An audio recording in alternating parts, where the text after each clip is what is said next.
Good morning. आज हम लोग डिस्कस करेंगे लिटरेचर सर्च के बारे में। तो कोई भी आपको प्रॉब्लम दिया जाएगा और उसके लिए आपको लिटरेचर सर्च करना है। बेसिकली ये आपको कहाँ कहाँ पे काम आएगा, कहाँ कहाँ पे यूजफुल होएगा। फॉर फर्स्ट ईयर स्टूडेंट, जो लोग फर्स्ट ईयर के हैं, उनको अभी प्रोटोकॉल लिखना है, राइट। वो प्रोटोकॉल में ये काम आएगा।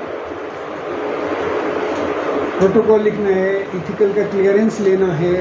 जब भी आपको एक एमएससी में आपको एक थीसिस करनी है, उस थीसिस का ये पार्ट है कि जहाँ पे आपको यही सारी चीज़ें सीखनी होती है एक्चुअली, कि कैसे लिटरेचर सर्च करते हैं, कैसे प्रोटोकॉल लिखते हैं, कैसे इथिकल का फॉर्म भरते हैं, क्या क्या चीज़ें आपको ध्यान में रखनी होती हैं, राइट। उससे रिलेटेड चीज़ें जो हैं आपको थीसिस से रिलेटेड करना होता है काम, and that is a part of research work. मतलब एमएससी के दौरान आपको रिसर्च कैसे करना है वो भी सीखना है, उसका भी एक एक्सपोजर मिलता है, and that is a part of research methodology also. ठीक है, तो हम लोग इस लेक्चर में कवर करने की कोशिश करेंगे कि लिटरेचर सर्च कैसे करना है, आपको कैसे करते कैसे। आप लोग ऑलरेडी इंटरनेट से भी हो, सारे लोग जो लोग भी अभी आए हो, न्यू जनरेशन ऑलरेडी नोज कि उसको क्या क्या इंफॉर्मेशन कैसे निकालनी होती है। They are like convergent with that, no doubt. But हमें साइंटिफिक चीज़ें जो यहाँ पे सर्च करनी है, उसके क्या क्या रिक्वायरमेंट हैं, उसको कैसे करना होता है, उसके बारे में डिस्कस करेंगे। हम स्पेसिफिक एग्जाम्पल लेंगे AERB से रिलेटेड। हमारा जब भी आप किसी भी गाइड के पास जाओगे तो वो आपको एक टॉपिक बता देगा कि ये ना आप ना इस पर्टिकुलर टॉपिक पे आपको काम करना है। कुछ लोग होंगे ऐसे भी गाइड होंगे जो they will give the specific AIIMS and objective कि हमें यही करना है बस। लेकिन जनरली ऐसा होता नहीं है कि स्पेसिफिक चीज़ें दी जाती है कि एग्जैक्टली आपको यही करना है। उसमें क्या होते हैं, उसमें आपको एक वेग मतलब एक ब्रॉड एरिया दिया जाता है कि उसमें आप जाइए, ढूंढिए कोई चीज़ और वहाँ से आप प्रॉब्लम लेकर के आइए, राइट।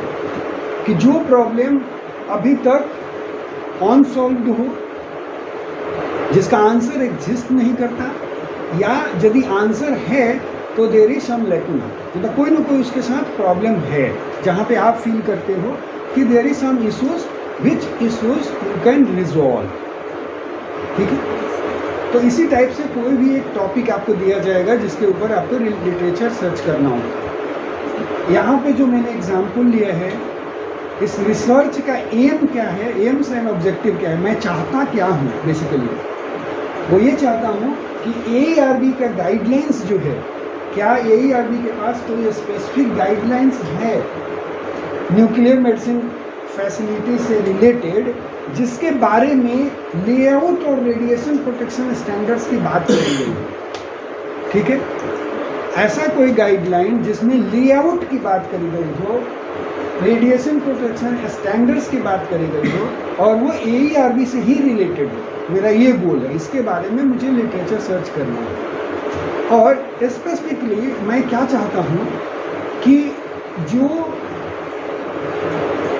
जितनी न्यूक्लियर मेडिसिन फैसिलिटीज़ हैं, जब आप कंस्ट्रक्शन के लिए चलते हो तो उसके लिए आपको एक एरिया स्पेसिफाई करना पड़ता है कि आपको कितना स्पेस चाहिए, राइट। और एक तो कितना स्पेस चाहिए, दूसरा कि न्यूक्लियर मेडिसिन फैसिलिटी जो है वो कैसे डिज़ाइन होनी चाहिए उसका, सो दैट कि वर्क फ्लो ऐसा हो कि रेडिएशन सेफ्टी जो है वो मेंटेन्ड रहे या नॉन कंप्लायंस जनरेट ना हो। तो आपके पास स्पेसिफिक क्वेश्चंस क्या आया कि आपको ये जानना है कि लेआउट के बारे में कुछ गाइडलाइन है क्या, कि ऐसा ही लेआउट होना चाहिए AERB का, और कितना स्पेस चाहिए उसके बारे में। मोर ओवर देखो प्रॉब्लम क्या है कि एक न्यूक्लियर मेडिसिन फैसिलिटी छोटी हो सकती है, दूसरी न्यूक्लियर मेडिसिन फैसिलिटी बहुत बड़ी हो सकती है।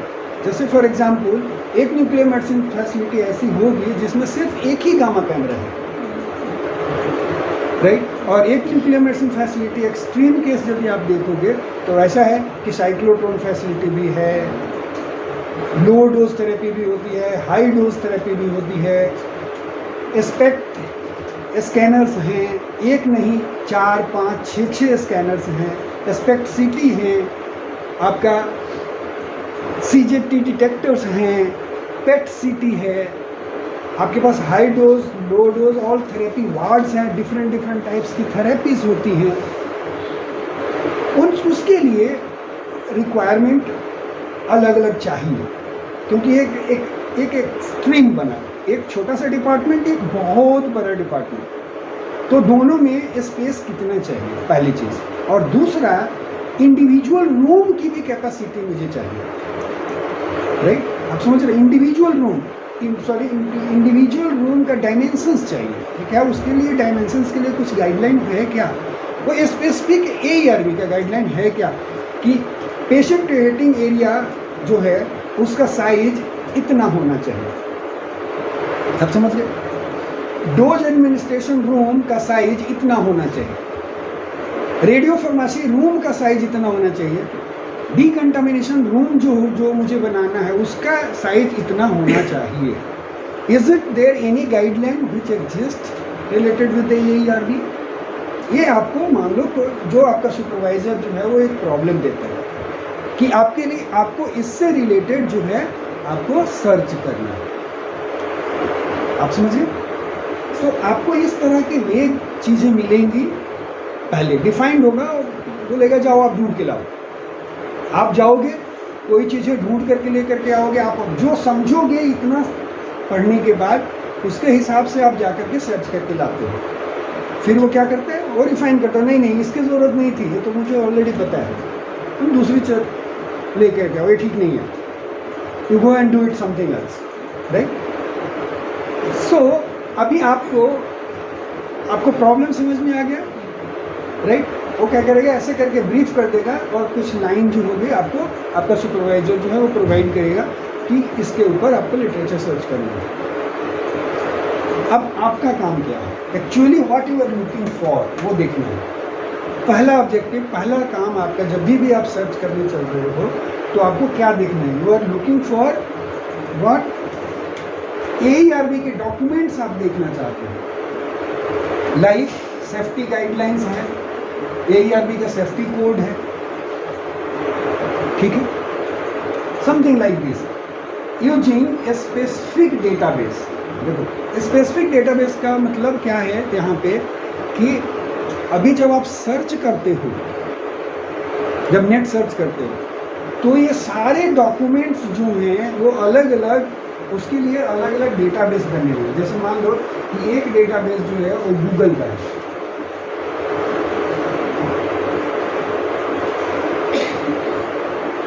राइट। अब गूगल का भी डेटाबेस जो है वो गूगल स्कॉलर का डेटाबेस है, अलग अलग बाइफर्केशंस है, पबमेड है,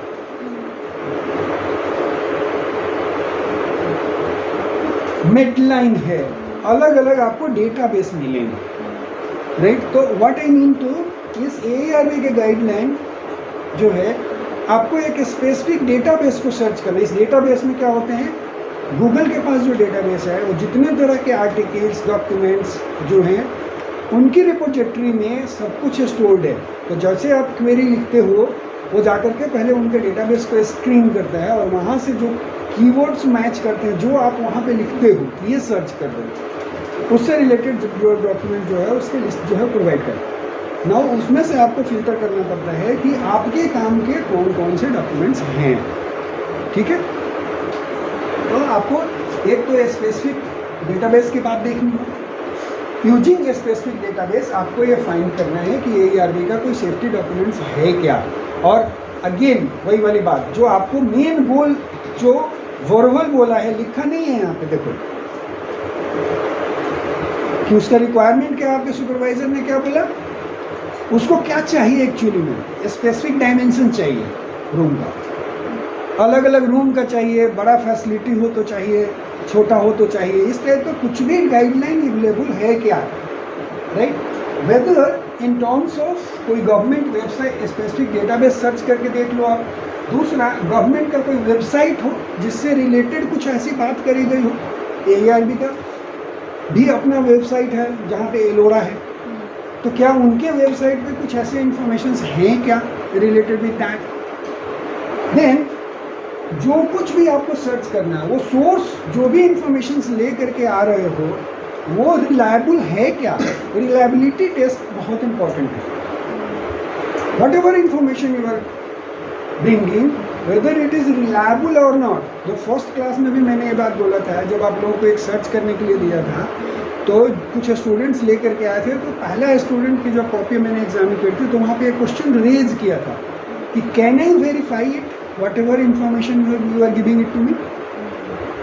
व्हाट आई वाज एक्सपेक्टिंग कि आपने यदि कोई आर्टिकल एक पढ़ा है और जो इन्फॉर्मेशन आपने वहाँ से उठाया है ले करके मुझे बता रहे हो, उसको अंडरलाइन करके रख लो, हाईलाइट करके रख लो कि exactly what I am telling it out. क्यों ये ज़रूरी है? ज़रूरी दो पर्पस से। पहला चीज़ कि वी आर ह्यूमन बीइंग्स, सबका अपना अपना लिमिटेशंस है, अंडरस्टैंडिंग का अपना लिमिटेशंस है। एक ही चीज़ को इंटरप्रेट करने का एक ही सेंटेंस लिखा हुआ है, लेकिन उसको कई तरीके से इंटरप्रेट किया जा सकता है, राइट? और इसीलिए डिफरेंट लॉयर्स, सेम रूल होता है, कोई बहुत टॉप क्लास का लॉयर है और कोई सारे पढ़ते एक ही चीज़ है, कोई लॉयर जो है बिल्कुल नीचे गिरते हैं। Wide spectrum it goes because of your interpretation, your thinking capacity, your analytical capacity which makes the scores, right? तो यदि मान लो कि हमारा कोई भी लिमिटेशंस है, आपने कुछ समझा, तो वो डिस्प्यूट जो है, वो अंडरस्टैंडिंग, वो डिस्कशन हो सकता है। ऐसा हो सकता है कि जो आप समझ करके इंफॉर्मेशन लेकर के आ रहे हो वो एक्यूरेटली हो सकता है कि मुझे मेरे मन में डाउट क्रिएट हो, तो मैं उसको क्रॉस वेरीफाई कर सकूँ, ठीक है? उसको उसके रॉन्ग इंटरप्रिटेशंस नहीं आना चाहिए। It means if I am representing somewhere that information, miss representation of facts नहीं होना चाहिए, राइट? इसलिए वो पार्ट बहुत इंपॉर्टेंट है। दूसरा चीज़ है कि रिलायबल सोर्स की बात, रिलायबिलिटी कितनी है, किसने लिखा, किस इंस्टीट्यूशन से ये पेपर आया है, कौन सा जियोग्राफिकल लोकेशंस है। There are many things which is involve. Net पे तो आजकल कोई भी कुछ भी लिख सकता है। आपने जनरल पेशेंट इंफॉर्मेशन गाइडलाइन से उठा करके कोई चीज़ तो नहीं भर दिया, आप समझ रहे? तो ऑथेंटिकेटेड इंफॉर्मेशन चाहिए हमें, ओके? सो एक्चुअली में what you are looking for वो इम्पॉर्टेंट है। ये चीज़ हम ढूंढ रहे हैं। कोई स्पेसिफिक डेटाबेस से सर्च करेंगे जहाँ पे AARB के डॉक्यूमेंट मिले। हो सकता है कि गूगल स्कॉलर जब हम सर्च करने जाएंगे तो मुझे क्या मिलेगा? मुझे मिलेगा research article. Is there any research article which is related with that? AARB के गाइडलाइन, AARB का रूम का डायमेंशंस, स्पेसिफिक डायमेंशंस, उससे रिलेटेड किसी ने कोई पब्लिकेशंस किया है क्या? वो चीज़ें वहाँ से मिलेगी, ठीक है? और भी यहाँ पे सोर्सेस हो सकते हैं, जैसे मान लो कि IAEA का वेबसाइट,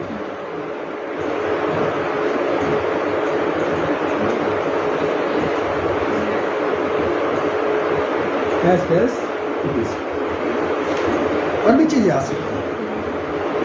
आपका क्वेश्चन जो है वो डिसाइड करेगा कि किस टाइप का डेटाबेस आपको सर्च करना है। जैसे मान लो कि कोई इमेज प्रोसेसिंग पे काम कर रहा है या इमेजिंग से रिलेटेड चीज़ें काम कर रहा है, तो IEEE एक्सप्लोर, क्योंकि इंजीनियरिंग में भी वो काम होते हैं, जहाँ जहाँ पे इमेज प्रोसेसिंग से रिलेटेड काम होता है, all database needs to be sourced, then only ही will have the complete information. और यदि कोई रिसर्च कर रहा है तो उसको यही चीज़ पता ही करना है कि इतना बड़ा एरिया है, कोई भी उसका डिफाइंड एरिया, राइट? तो ये जियोग्राफिकल रीजन की तरफ देखोगे यदि, तो कोई जो होगा इस एरिया को इन्वेस्टिगेट कर चुका है, कोई होगा जो इस एरिया को इन्वेस्टिगेट किया है, कोई जो होगा इधर का एरिया इन्वेस्टिगेट कर लिया, किसी ने इतना इन्वेस्टिगेट कर लिया, राइट? इसको अलग अलग टॉपिक, अलग अलग प्रॉब्लम्स में आप डिफाइन कर सकते हो। जैसे मान लो कि न्यूक्लियर मेडिसिन के प्रॉब्लम्स डाइवर्स हैं, राइट, डेली जो हम प्रॉब्लम फेस करते हैं वो डाइवर्स प्रॉब्लम्स हैं, तो उसमें से कौन कौन सा एरिया जो है ऑलरेडी एक्सप्लोर्ड हो चुका है, जिसके आंसर हमारे पास अवेलेबल है, बट दिस एरियाज जो ब्लैंक जो दिख रहा है वो अनएक्सप्लोर्ड है। तो जब आप लिटरेचर रिव्यू फाइनलाइज करते हो तो यही पिक्चर देते हैं कि देखो जी ये चीज़ तो अवेलेबल है, लेकिन ये एरिया मिसिंग है, यहाँ किसी का ध्यान नहीं गया, and I want to focus on those areas. हमारा एम सब्जेक्टिव, हम जो काम करना चाहते हैं, belongs to that area which is unexplored. एक बात और भी हो सकता है कि इसमें जो काम किया वही वाली बात कि उसमें से कुछ ऐसी चीज़ें जो है एक्सप्लोर तो करी, लेकिन सफिशिएंट एक्सप्लोरेशन नहीं हुआ, किस डेप्थ तक चाहिए इंफॉर्मेशंस उसको एक्सप्लोर करना, that has not been done. So there are many varieties that can be generated from that, but मोटा मोटी ये बात है, ठीक है।